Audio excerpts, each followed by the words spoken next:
Lower my head to her.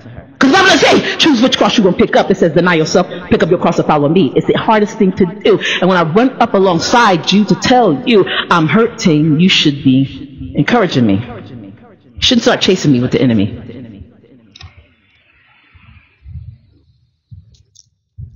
Just tell him I'm saved. Whew. Because it gets like that when we go through stuff. Even in church, I said, Lord, please help nobody in church to take this offensively. I don't want to talk today. I don't want to bother. Please don't help me. If I come off the wrong way, if I come off not happy, help me to smile at everybody, right? Because some days I'm in church and people don't know I just got finished crying before I came. Then I get there and I'm amongst the saints, right? And I'm running for my life. Running in to get the word and running out, right? But sometimes the reason why I'm running from my house, right, because she's here, right? But as I run to the church, I should be able to stop and I should be able to walk on the way, right? That's not always the case. Sometimes once I get to church, I have to keep running because I'm running from Lizzie outside the church and I'm running from you inside of it. When do I get the rest? Just tell them I'm saved, sanctified, Holy Ghost filled, fire baptized. I got Jesus. I got Jesus. Best believe I got Jesus. Yeah, and I'm running for my life. Sometimes we get Jesus and we gotta run, right? Hold our chest together and run, because if I don't run in and out the church, I'm gonna split open. Somebody's gonna see what God is doing in my life. Somebody's gonna see what God is doing in me. I was so excited to find out I got accepted by the state for art, and then I also got in the museum, and they give me an award. I can't post the museum yet. Every day I say God, he says not yet, right? Because I have to honor everybody on that post. And I feel like Sarah and Kelly are looking like, okay, Jim, hurry up. Why didn't she say anything about the museum yet? I see the state on her board, but I don't see the museum. And plus, they expect you to promote them, right? Promote yourself in them, right? So posting both of them at the same time is not a good thing.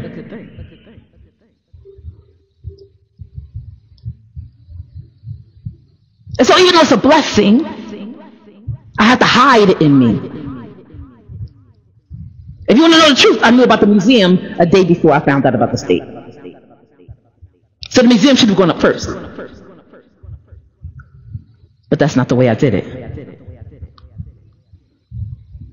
Order doesn't matter when I have to hide. Does it? Does order matter about you?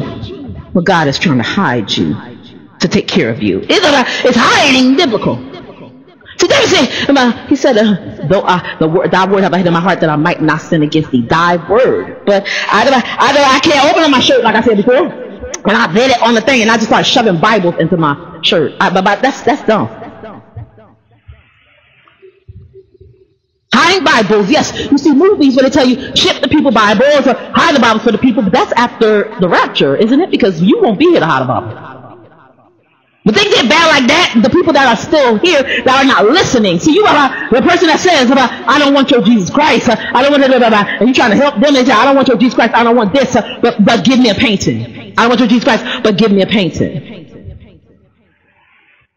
Those are the ones that's going to be here, and they don't have to hide Bibles if they actually get saved. Because what do you mean you don't want my Jesus? I thought you said, you told me and you told Pastor Tim that you were saved when I got here.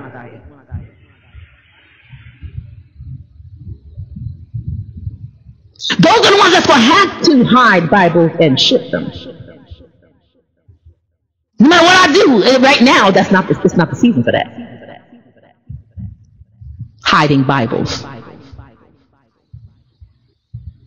You are hawking Bibles, hiding Bibles, when you should be hiding the word in your heart. I said, David, how do I hide? He that dwelleth in the secret place of the Most High shall abide under the shadow of the Almighty. Here's a shadow. David likes shadows, right? Psalm 23 tells David likes shadows. Here's a shadow, right? But even with God's shadow, I abide under the shadow. nowhere, and there does it tell me to hide. I am dwelleth under the shadow. And when I dwell a thing under God's shadow, I immediately just abide. But I do not hide. How do I hide? The word. Okay, Jimmy, so it's not the Bible. What are we doing? It's the word. The word. I'm talking 1 John 1:1. In the beginning was the word, and the word was with God, and the word was God. If God is the word, Jesus Christ himself is the word. How do I take Jesus? Okay, big brother, come here. I'm going to shove him down my shirt. Are you kidding me? Come here, big brother. David said, I got to hide you in my heart. You crack my chest open, you still won't be able to fit him in there.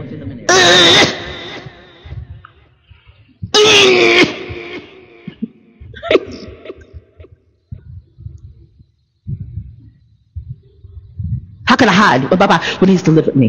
How can I hide when he gives me life and life more abundantly? How can I hide when he sets me free? How can I hide? If I'm set free, how can I hide? The blog got destroyed yesterday, but I talked about how Joseph was chained. Free behind bars of his own making. He was never locked up. Selah.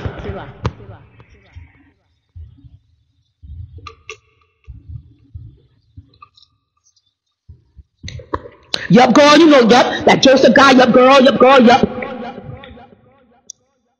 Joseph was put in the pit, right? Joseph went from the pit to Potiphar, to prison, to the palace. He was never locked up. When Joseph was put into the pit, he was not in chains. And transporting him from the pit to Potiphar, they put him in chains. I believe that Joseph was so upset about what his brothers did to him in putting him in chains and selling him, that the chains never left his mind until he saw his brothers again. Until he got the chance to say, to see if they felt sorry and to say, I forgive you. Sometimes when people do stuff to us, we are looking and waiting for the opportunity to say, I forgive you, when that time may not come.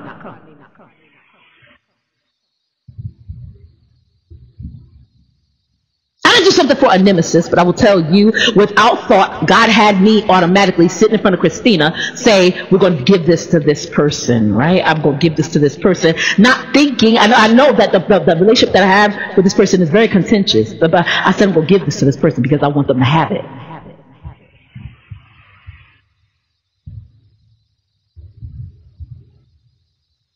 I'm not looking for a I forgive you moment.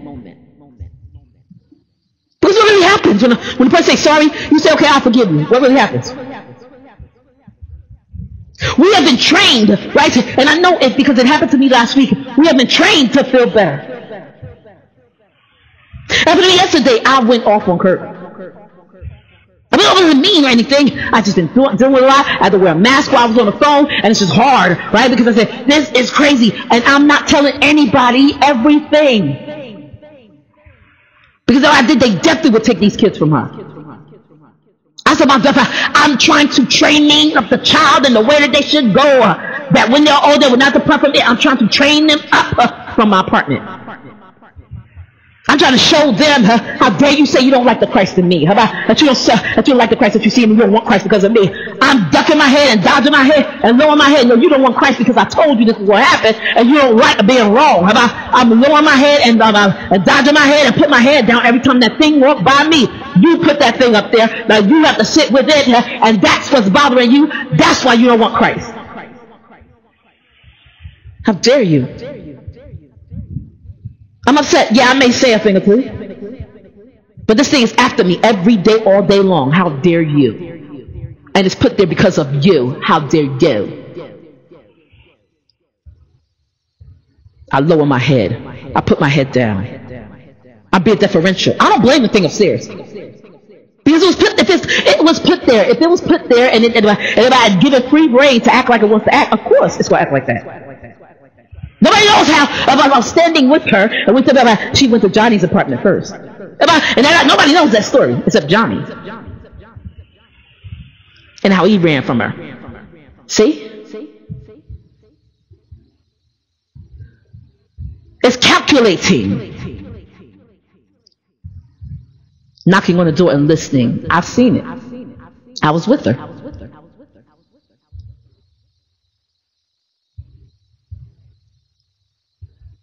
Just need to be careful. If God say train up a child the way they should go, when I'm around any of the kids in church, Jeremiah was in Landon's arms on Sunday. I said, is he okay? Does he still have COVID?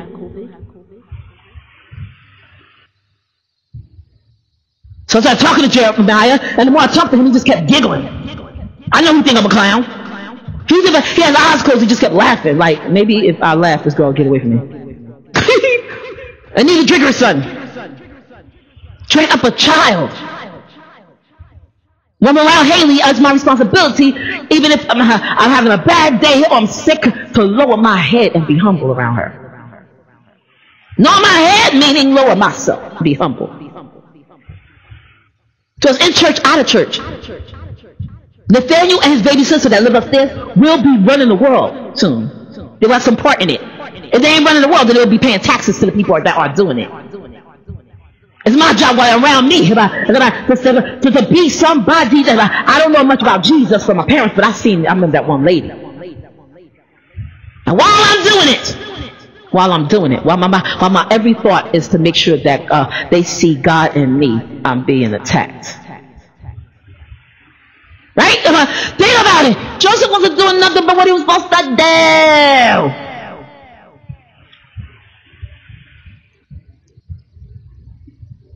He's looking for Potiphar and Potiphar. Stephen Furtick. He called Potiphar's wife Potiphar. I don't think she was hot. I think she was not a fur. Not a fur. That's not fur. Like nacho cheese, that's not a fur, right? It's not a bad joke, but anyway, we call her Potiphar. I don't think she's that hot, so I call her not a fur. Either way, Potiphar chose her. And Potiphar put Joseph in charge of everything in his house. Why? Because Joseph was supposed to be in the promised land. Anytime God sends you to a promised land, he will always send you a deliverer. He will send you somebody, right, that's meant to cultivate and cause the land to reproduce and grow. Joseph was that man. They sent away. They got upset because they said there's a famine in the land that they had. There was no famine in that land. They didn't have to go to Egypt. There was no famine in that land. They had to bring who they left in Egypt home. That was the point. You need to go get who you left in Egypt and bring him home, right? Because if you bring him home, he will fix it. The Bible sure tells us that when Potiphar's land was messed up, the irrigation was off, the water wasn't flowing right, Joseph fixed it. He looked at the maps of the land and fixed it and caused all their stuff to grow, and that's when Potiphar put him in charge of everything and said, you are in charge of everything I got except my wife. Make it happen. Make it happen, right? He put him in charge of everything. And Joseph was reading Egyptian documents, Egyptian blueprints. How did Joseph know how to read a blueprint? You think you're sending him away because you don't like him. You're sending away your blessing. So when they sent their blessing away, see, somebody told me that, I think Pastor Keith said, but James prophesied. It was prophesied that they were going to go through that. Yes, God told Abraham that their people would be locked away, right, in slavery for 400 years, but that doesn't mean it's supposed to happen. Prophecy comes for correction, it comes for exhortation, it comes for encouragement, it comes for comfort. And here's a big one for me. More often than not, I don't dream. When I dream, like last night when I dreamed, it's for warning. Do not push this away. God never lets anything take you unawares. You know exactly what's going to happen. Exactly.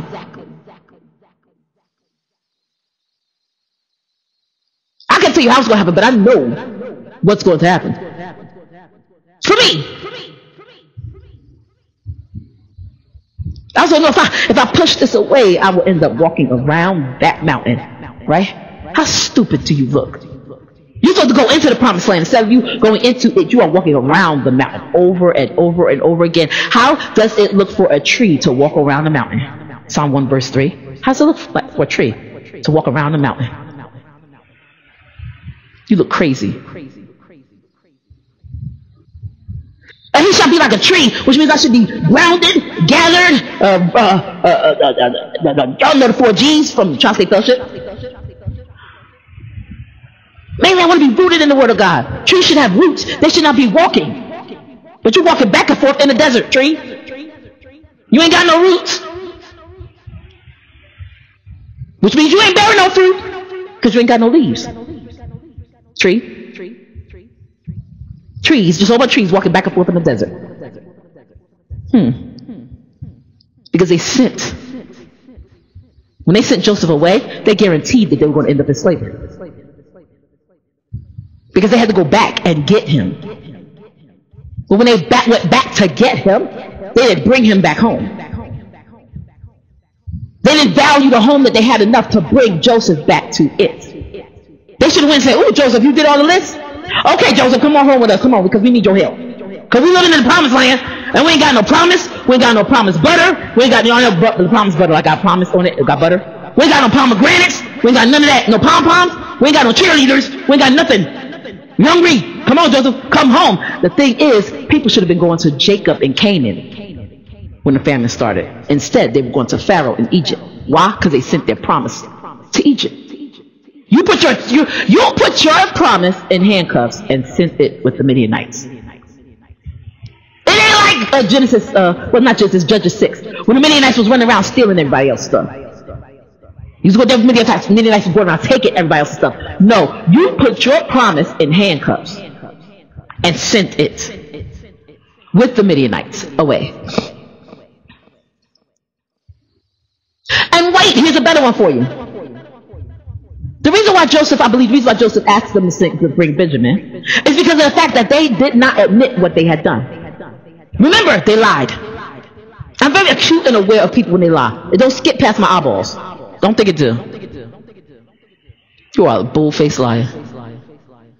People slip their lies in there and then they think, okay, because I tell myself this lie, it's okay. No. When Joseph was asking them who they were, they said, "We have 12 brothers." And Joseph, I don't remember that Joseph asked them to name them off or rattle them off, but he said, "One is home with our father, one is dead, and one is home with our father. And he loves them so much." And that one little lie that they slipped in there. One is dead. You know the one ain't dead. If he dead, you killed him when you sent them with the Midianites. Oh, he dead? How he died?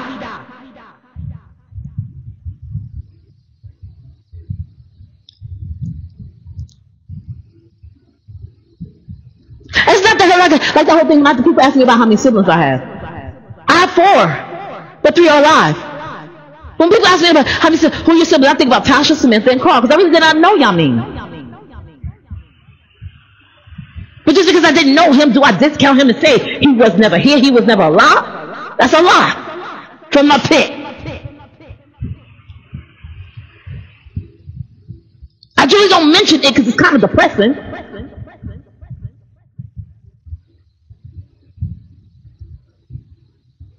But how do I hide?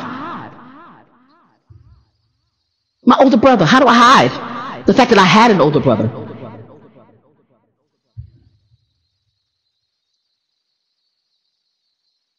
Joseph had 10 older brothers that put him in chains and sent him away. And once he got to Egypt and Potiphar picked him up, I will tell you this, I said, God, did Joseph have chains on him? I don't think he did.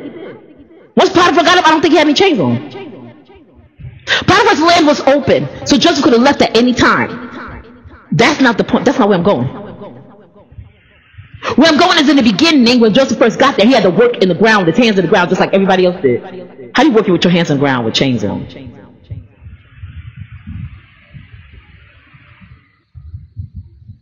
He had to take the cuffs off. He had to take the chains off. But he definitely took them off when he promoted them, right? So now the chains are gone. The chains are gone. I am free. And Joseph stayed. And most people say, oh, because he was respecting Potiphar. I have a problem with that too. God never told him to go to Egypt. When Joseph had a dream, I believe that God was encouraging him in spite of what was going to happen. But it was not God's will that he end up in slavery. God was not putting Joseph in slavery. God's not a God of slavery. When God separated Sarah from Hagar, God called Sarah the free woman and called Hagar the bond woman. He called Sarah the woman of promise and he called Hagar Egypt.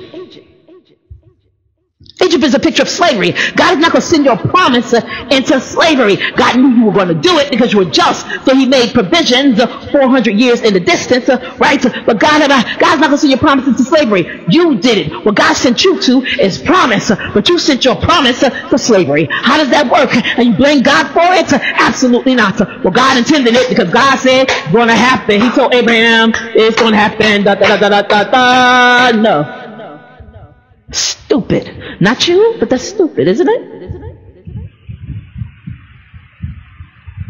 God brought Abraham out of emotional, political, and spiritual slavery to bring him into a land, right? Abraham was standing on the land of milk and honey. He brought him out to show him about the sea and how it would not be able to compare the sands, right? And how the number wouldn't be able to compare. He brought him out to show him the sky and how the stars in the sky would not be able to compare to his descendants. Did he talk to Abraham about slavery then? Abraham got a whole bunch of descendants, but then I put you in slavery because, you know, when I bring you out of mental slavery, right? Because means we don't know what's going on anyway. When I bring you out of I'm gonna bring you into slavery. Does that make sense, right? God did not do it. You did it. You sent your promise into slavery because you did not like the way it looked or the way it sounded or the way it came at you. It was colored. No! It was colored. It came with a coat of many colors. Do you realize that Jacob made Joseph the coat and that was a day? Jacob said, don't wear the coat. Joseph said, please, Father, I want to show my brothers. Please, Father, I want to show. And he said, okay, so let him wear the coat as he went to, I think it was Dothan. Dothan, that's where they were. He went to go with his coat on with them. And here's the thing, he came colored. We don't like colored things or people. We don't like things with color. Cheeriness, when we don't feel that way. Joseph had a dream about the sheaves bowing, circling him, around him in a circle and bowing down to him. When he got out there, they were working in sheaves, but instead of them bowing, they attacked him. They circled him just like they did in his dream, but instead of them bowing before him, bowing to him, they put cuffs on him. They threw him in a pit. They took his coat from him because the coat was colored. It just, they couldn't do it.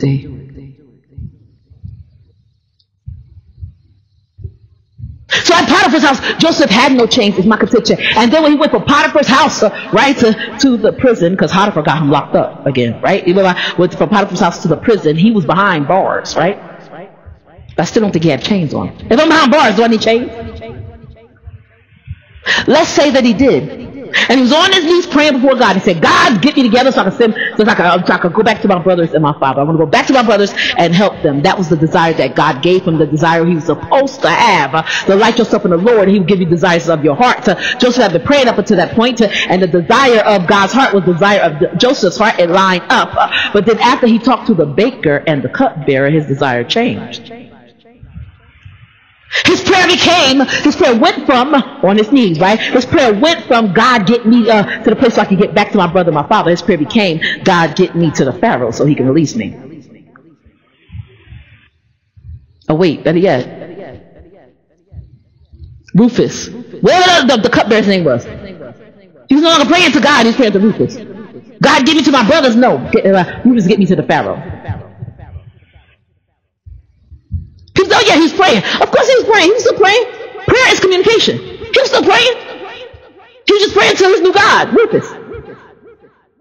When you put your faith in man, they will forget you. Every single time. I promise you. How do we know that Joseph didn't have chains on? If he had chains on behind bars, he did not have them on for long. How do we know? Because he can't help but get promoted. And then when he was in Potiphar's house, he got promoted and he was running things, right? Then he got locked up in jail because Potiphar lied on him, right? But then he ended up in jail, so the jailer went and promoted him to be over everything, over every cell, over everything in the prison. So that jailer went back and sat down. For Joseph to be able to travel from cell to cell and to be over the prison, I can't be over the prison if I'm forced to stay in my one cell. Because I don't have sight beyond sight. I don't have perspective. I can't see everything. So So he had to be out of his bars to see everything, to make sure everything was running properly. And with that being said, Joseph could have left.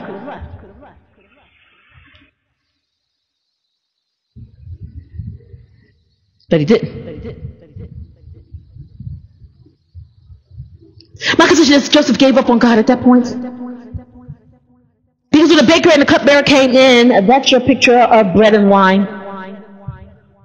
And God can't send a Hebrew baker and a Hebrew cupbearer into prison. They will send exactly what you need so that you can dine. You know I'm with you, right? You see bread and wine, you know that I'm with you. Why would you then tell the baker he's going to die? Why would you kill off bread and keep the wine? He killed off bread and kept the wine.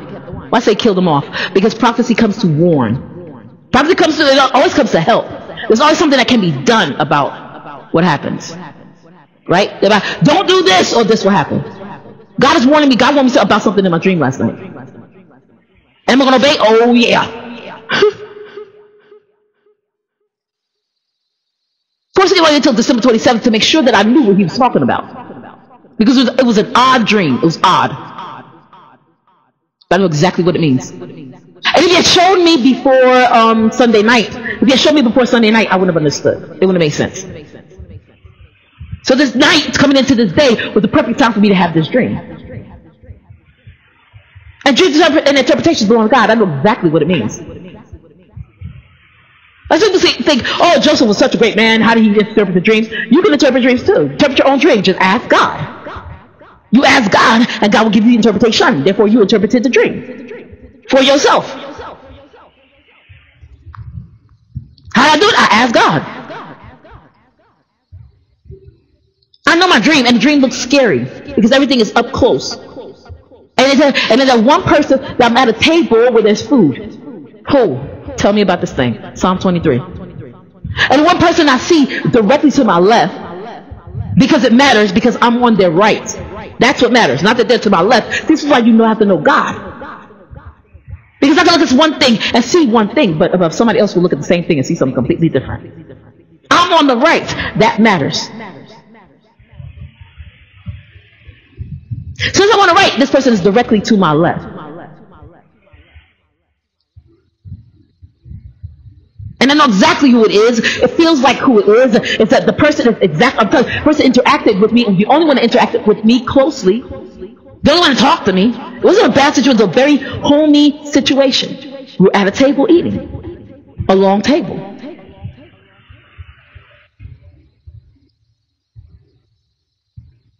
And what happened was beautiful. Made me very angry in my sleep. Still made me, I don't like it. But it's beautiful because God was warning me. Joseph took the dream that man had and he killed him with it. Here's the thing. Even if the man is going to die, why won't you get on your knees and pray with him? You just got up off your knees talking to God. Why wouldn't you? And then he did what we do as humans. Okay, you going back to the palace in 3 days. Okay, you go back to the palace. Don't forget me. Okay, boop, boop. Here's my Sally. Here's my two-way. Let's be best friends. The people that you think have influenced you. Get close to them. Don't forget me. We're best friends. I would love to know how many people, and I'm guilty because there's 400 people in my church. I did not see Pastor David before he stepped up.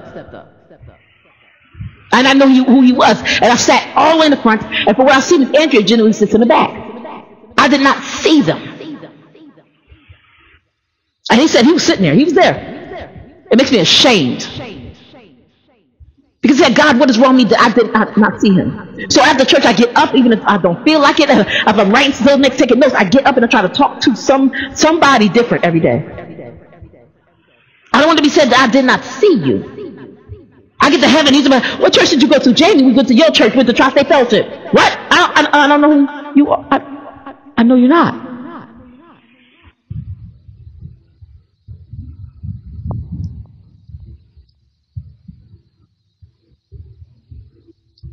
I didn't know them before they stepped up. And I feel bad for not knowing them. I feel bad for not knowing their kids. I know their kids, and when I look at the kids, I know exactly what their names are, who they are, exactly what their names are, in the order that they come in. It's 4 of them. It's not that hard.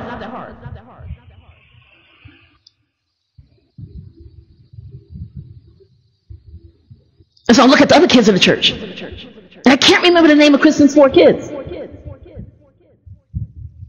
But I know Pastor David's 4 kids. But I can't remember Kristen's 4 kids' name. And I ask her, and she tells me. She has to tell me again. But I know Karen's 5 kids. I know Christina's 3. Ashley's 3. What's that say about me? Do better, Jamie.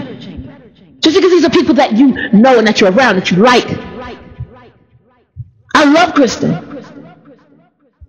But I don't know her. I know her baby boy's personality. I know his personality. I know the oldest daughter looks younger than the second daughter. And that she's a princess. I know the Dristad's daughter, her name is Lucy, and she's so cute. And the son is adorable. His name is Jude. And when he comes up to me to talk to me, he screams in my face. I love it. It's awesome. I need a kid to do that. Like Samuel. Ah! Like when that's how Samuel talks. Samuel, I'm right here. I'm right here, Samuel. I'm right here. I need that. I said, God, why don't I know every kid that goes to this church? The little boy was walking up the steps. They read the story to the kids on Sunday night. And the little boy kept trying to walk up the steps. He made it to the last step and then just got tired and sat down. So funny, because he would not go up that last step. But he had to be like 1. He started pacifier, but he still learned how to walk.